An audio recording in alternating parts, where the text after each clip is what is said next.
Hello बच्चों, आज की क्लास में हम पढ़ेंगे संज्ञा। मोटे मोटे तौर पर हम संज्ञा को नाम के नाम से पुकार सकते हैं। संज्ञा मतलब नाम। संज्ञा के अंदर ये 4 चीज़ें आती हैं: व्यक्ति, वस्तु, जगह, भाव। इन चारों के नाम को संज्ञा कहते हैं। व्यक्ति के अंदर जितने भी जीव जंतु हैं जिनके अंदर जान है उन सब के नाम आ जाते हैं। पानी में रहने वाले हो गए जैसे मछली, शार्क। आकाश में उड़ने वाले पक्षी हो गए। मनुष्य हो गए जैसे राधा, राम, पूजा। जितने भी लोगों के नाम हो गए वो सब मनुष्यों में आ गए। उड़ने वाले पक्षी अभी बताया, जैसे कि जानवरों के नाम हो गए। ये सब व्यक्ति के अंदर आते हैं। वस्तु के अंदर नदियों के नाम जैसे गंगा नदी, पहाड़ों के नाम, पर्वतों के नाम, झील के नाम, सूरज, चांद, पेन, पेंसिल, जो भी आपको दिखाई दे रहा है, जितना भी सामान, जितनी भी वस्तु आपको दिखाई दे रही है, वो उन सब के नाम वस्तु में आ जाएंगे।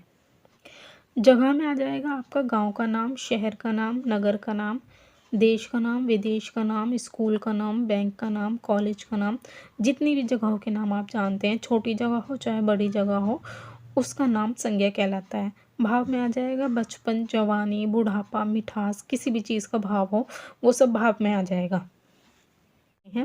संज्ञा में अब 3 भेद हैं: जातिवाचक, व्यक्तिवाचक, भाववाचक। जातिवाचक शब्द संज्ञा में वो शब्द आते हैं जिनसे पूरी जाति का बोध होता हो। जैसे लड़का, दुनिया में एक ही लड़का है नहीं, बहुत सारे लड़के हैं, तो ये पूरी जाति का बोध करवा रहा है। गाय, एक ही गाय है पूरी दुनिया में, बहुत सारी गाय हैं, तो ये पूरी जाति का बोध करवा रहा है, तो ये पूरी जातिवाचक है। नदी, एक ही नदी है दुनिया में, बहुत सारी नदियां हैं, तो ये पूरी जाति का बोध करवा रहा है। व्यक्तिवाचक में एक ही व्यक्ति है, एक ही जगह है, एक ही नदी है, एक ही पर्वत है, तो वो सब आते हैं व्यक्तिवाचक में।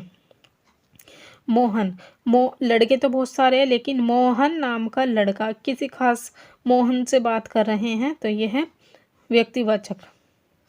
पूजा, नाम पूजा तो वैसे तो बहुत सारे होंगे, लेकिन हम बात कर रहे हैं किसी खास पूजा के बारे में, तो यह है व्यक्तिवाचक संज्ञा। गंगा नदी, नदियाँ तो बहुत सारी हैं, लेकिन गंगा नदी एक ही है, तो यह है व्यक्तिवाचक संज्ञा। भारत देश, देश तो बहुत सारे हैं, लेकिन भारत देश एक ही है, तो यह है व्यक्तिवाचक संज्ञा। तो व्यक्तिवाचक में जो सिर्फ एक ही होता है, और जातिवाचक में जिसमें पूरी जाति का बोध करा रहा हो, वो आता है जातिवाचक संज्ञा में। भाववाचक में आ जाएगा आपका जिसमें भावना झलक रही हो, वो शब्द जिससे भावना झलक रही हो, जैसे बचपन, मिठास, कड़वा, खटास आदि। अब ये तो था हमारा समझाने का। अब हम लिखेंगे कैसे, इसकी परिभाषा कैसे लिखेंगे, तो परिभाषा में मैं आपको बता देती हूँ कि परिभाषा लिखनी कैसी है।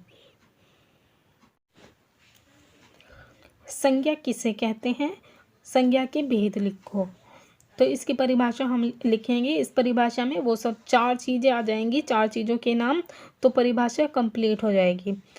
किसी व्यक्ति, वस्तु, भाव या स्थान के नाम को संज्ञा कहते हैं। संज्ञा के 3 भेद हैं।